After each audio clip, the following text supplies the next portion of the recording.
Miralax music. All I need is one mic. That's all I need. All I need is one mic. This is your boy Larry Jones again here at One Mic. And today's episode is going to be so great because we got three awesome keyboardists, all right? I'm going to have a guest host today by the way of Tony Cazeau. He's going to introduce our guests. These guys have been around for a long time and they're still hitting it today. So we're going to call this our vintage series, okay? Let's make it vintage. All right, Tony, take us away. Man, it's a pleasure being here with Miralax, Larry, having me come here to co-host with him. It's a great honor for me today because I get to interview two of my favorite keyboardists, keyboard legends in the game, you all. This is Mike Logan. He's the current keyboardist for Boz Scaggs, for Will Downing, and for Phil Perry.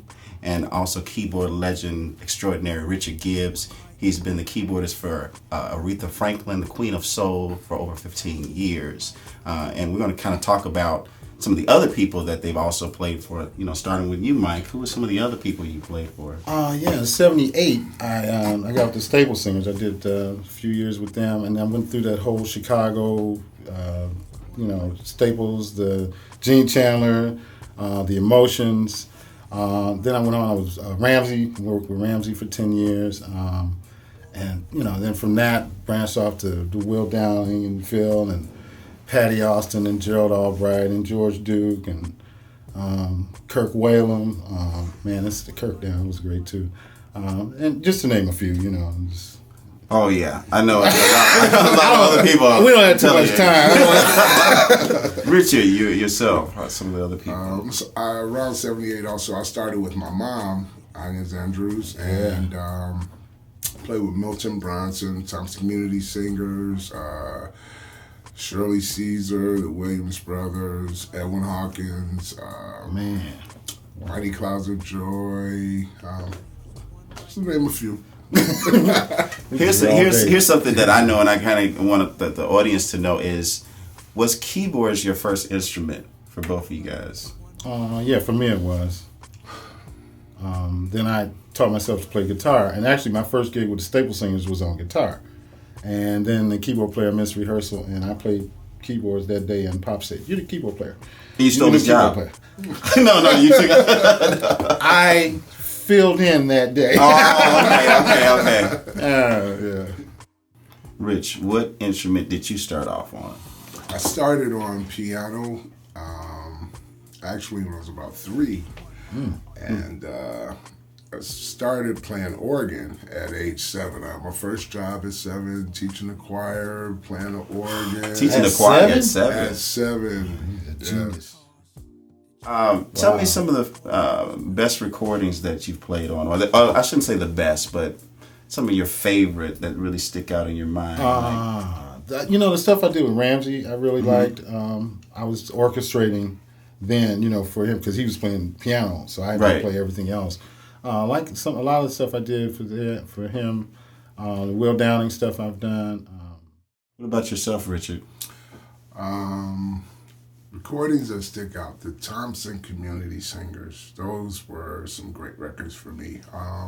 Playing bass and then switching to organ. Actually, one of my favorites with the Tommies was the first record I did with them, A Miracle Live. I played bass on that record. And actually, for me, it was such a great thing because that was the first time I had done a record and there were live horns and just, it was a great thing. It was like, wow, and I could really hear the bass.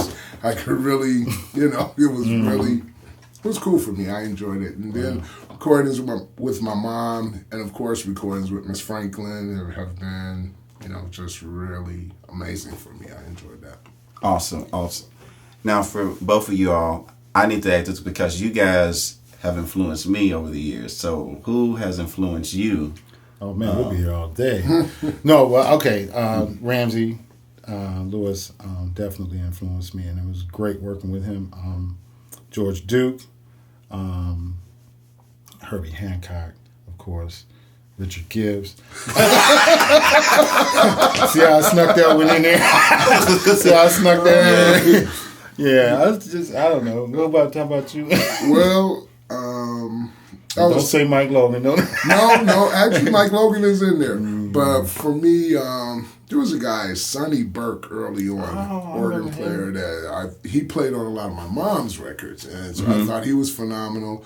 And then there was Marvin Yancey, who I got to work with, and he was married to Nat. Yeah, he's married to Nelly Cole. He was all things piano for me. There were a lot of people, Jesse Dixon, just a lot of James Cleveland, a lot of people that my mom exposed me to. Who did you study with? I went to Columbia College and studied some there, but I didn't really study piano. I just studied theory at Columbia. But that's about it. I was on the job study, man. It was like, on the road, hands on on the gig, yeah. You learn a lot on gigs, What about yourself, Richard? Early on, just watching Marvin Yancey, because he was my mom's pianist on a lot of her records before I started playing. And then I went to Chicago State, and I had the awesome opportunity to study with Bunky Green. He was my jazz improv teacher. On the choir side of things, watching Reverend Bronson. Mike and Richard, who are some of the young guys that have your attention, and what is something that you feel like you could say that would help the younger generation coming up, like to be just spreading some of your wealth of knowledge with them? You want to take that one first, or you want me to? What? Okay, well, young guys, right here. He's my favorite. Yeah. No, I mean, you're great. Leonard Razor. Yes, bad cat. He's awesome. One of my favorites, yeah. And really what you should do is just keep doing it, practice, be on time for gigs, have a good attitude when you get to the gig. Don't go in there complaining, and you'll go far. You'll work. Mm-hmm. I have a few guys I like. I like Philip Feaster, Jason Tyson, you of course, Tony, Rodney East. Wow.